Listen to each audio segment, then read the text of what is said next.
अगर नील sperm count हो रहे हैं तो क्या करें? कौन से वो नेचुरल तरीके हैं जिससे आप अपने घटते हुए स्पर्म काउंट को बढ़ा सकते हैं? तो सबसे पहली चीज़ आती है, जितनी भी आपकी मैदा वाली चीज़ें, पैक्ड चीज़ें खाने की हैबिट है उनको बंद करना पड़ेगा। यानी बिस्किट खाते हैं, ब्रेड खाते हैं, नमकीन खाते हैं, फ्राइड मैदा कुछ भी खाते हैं, आप मोमोज़ खाते हैं या आप समोसे खाते हैं, नूडल्स खाते हैं, आपको ये छोड़ना पड़ेगा। दूसरी चीज़, आप अगर अल्कोहल यानी ड्रिंक करते हैं या स्मोक करते हैं, ये भी 100% छोड़ना पड़ेगा, क्योंकि ये सारी चीज़ें डायरेक्ट आपके स्पर्म काउंट को किल करने में सहायक होती हैं। रीज़न बता देता हूँ कि जितनी भी आप ये चीज़ें खा रहे हैं, हमारा जो स्पर्म बनता है वो किससे बनता है? न्यूट्रिशन से बनता है। और आप जो भी ये चीज़ें खा रहे हैं, क्या इसमें कोई भी न्यूट्रिशन वैल्यू होती है? आंसर आपको खुद मिल गया, इसमें कोई न्यूट्रिशनल वैल्यू नहीं होती। तो हमारे शरीर में जब न्यूट्रिशनल वैल्यू कम जाएगी तो आपका जो स्पर्म प्रोडक्शन है वो ऑटोमेटिकली कम होगा और धीरे धीरे नील की तरफ बढ़ता जाएगा। फ्राइड चीज़ें खाने की या फिर ड्रिंक और अल्कोहल की, इसे 100% बंद कर दीजिए। बात करते हैं अब अगला कदम क्या लेना है जिससे आपके घटते हुए जो नील स्पर्म काउंट की ओर आप जा रहे हो उसको अगर बढ़ाना चाहते हो, ठीक करना चाहते हो, अपने स्पर्म काउंट को बढ़ाना चाहते हो, तो आपको अपनी डाइट में चेंज करना पड़ेगा। कुछ क्या चेंज करना पड़ेगा? आपको पराठे बंद करने पड़ेंगे। उसकी जगह आप खीर का सेवन करें, आप हलवे का सेवन करें। रात को सोते समय दूध का सेवन ज़रूर करें। और अगर आप अपने स्पर्म काउंट को बहुत तेज़ी से बढ़ाना चाहते हैं तो इसके साथ-साथ यानी रात को सोते वक़्त दूध के साथ-साथ आप कॉच के बीज का पाउडर का सेवन करना शुरू कर दें। फ़र्क आपको पहले ही हफ्ते में दिखना शुरू हो जाएगा।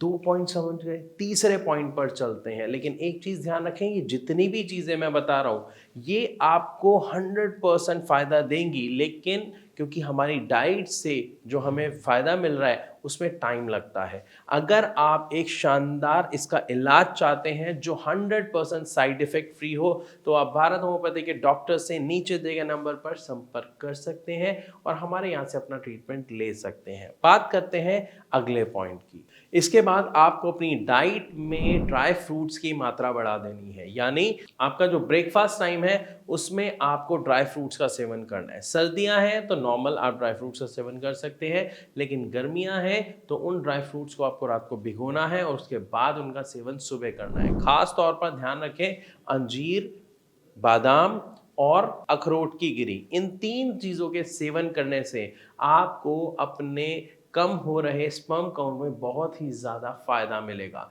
क्योंकि ये ज़िंक से भरपूर होते हैं, प्रोटीन से भरपूर होते हैं और ये 2 चीज़ें आपके स्पर्म को बढ़ाने में, उसके प्रोडक्शन में सबसे ज़्यादा फ़ायदेमंद होते हैं। अब हम सब जानते हैं जैसे कि सर्दियों का मौसम है और सर्दियों में हर चीज़ हमें काफ़ी अच्छी मात्रा में फ्रेश मिलती है। तो आपको क्या करना है, ड्राई फ्रूट्स में जो घी मिला के गूंद के लड्डू बनते हैं वो अपने घर पे बनवाइए, उसका सेवन रोज़ करिए। ये आपको बहुत ही शानदार बेनिफिट देगा। गूंद के लड्डू का सेवन सर्वश्रेष्ठ रहता है आपके स्पर्म से जुड़ी किसी भी समस्या को ख़त्म करने में। इसी के साथ साथ सर्दियों में सबसे ज़्यादा मिलने वाली सब्जियों में एक नाम होता है गाजर, और ये गाजर अपने फ़ायदों से भरपूर होती है, लेकिन अगर आप गाजर का सेवन गाजर पाक के रूप में करते हैं तो ये आपके स्पर्म को बढ़ाने में बहुत हेल्पफुल होता है। तो गाजर पाक आपको बाहर से भी मिल सकता है, अगर आप घर पे बनवा सकते हैं तो घर पे बनवा के उसका सेवन नियमित रूप से रेगुलर कर लीजिए पूरी सर्दी में। आपको इसका फ़ायदा डायरेक्ट और बहुत जल्दी देखने को मिल जाएगा। तो ये जितने भी तरीके मैंने बताए, अगर आप इसको फॉलो करते हैं तो आपके जो स्पर्म काउंट निल होते जा रहे हैं, मर रहे हैं, वो वापस आपको ठीक होते हुए दिखाई देने शुरू हो जाएंगे। लेकिन ध्यान रखिएगा, डाइट आपकी हेल्प कर सकती है। अगर आप समस्या को जड़ से ख़त्म करना चाहते हो और अपने स्पर्म काउंट को शानदार तरीके से बढ़ाना चाहते हो, तो इसके लिए आपको एक सही ट्रीटमेंट की ज़रूरत है जो आपको भारत होम्योपैथी में मिलता है। क्योंकि यहाँ पर हम पेशेंट की डिटेल जानते हैं, उनकी हिस्ट्री को समझते हैं, समस्या की जड़ पर जाते हैं और उनके लिए खास तौर पर मेडिसिन्स को कस्टमाइज़ किया जाता है ताकि उनको बेस्ट रिजल्ट जल्द से जल्द मिल सके। और इसी के साथ-साथ सही डाइट चार्ट और कुछ एक्सरसाइज का चार्ट आपको दिया जाता है। ना केवल दे दिया जाता है बल्कि डॉक्टर्स टाइम टू टाइम आपसे कंसल्ट करते हैं कि अब आपको क्या फ़ील हो रहा है, क्या चेंजेस आ रहे हैं, क्या आप रेगुलर एक्सरसाइज कर रहे हैं या नहीं, प्रॉपर मेडिसिन ले रहे हैं या नहीं, कहीं पे भी कोई भी दिक्कत आती है तो डॉक्टर्स हमेशा आपकी हेल्प के लिए खड़े रहते हैं। फिर भी अगर आपको कोई डाउट है, कोई संदेह है, कोई प्रश्न है, तो नीचे दिए गए नंबर पर अभी के अभी कॉल करके आप भारत होम्योपैथी के डॉक्टर से बात कर सकते हैं और अपनी समस्या का समाधान जान सकते हैं। इसी के साथ अब मैं आपसे चलने की इजाज़त चाहता हूँ। मिलूंगा अपनी अगली वीडियो में, तब तक के लिए नमस्कार। लेकिन वीडियो अच्छी लगी हो तो इसे लाइक करना बिल्कुल ना भूलें। ऐसी और वीडियोस के लिए हमारे चैनल को अभी सब्सक्राइब करें।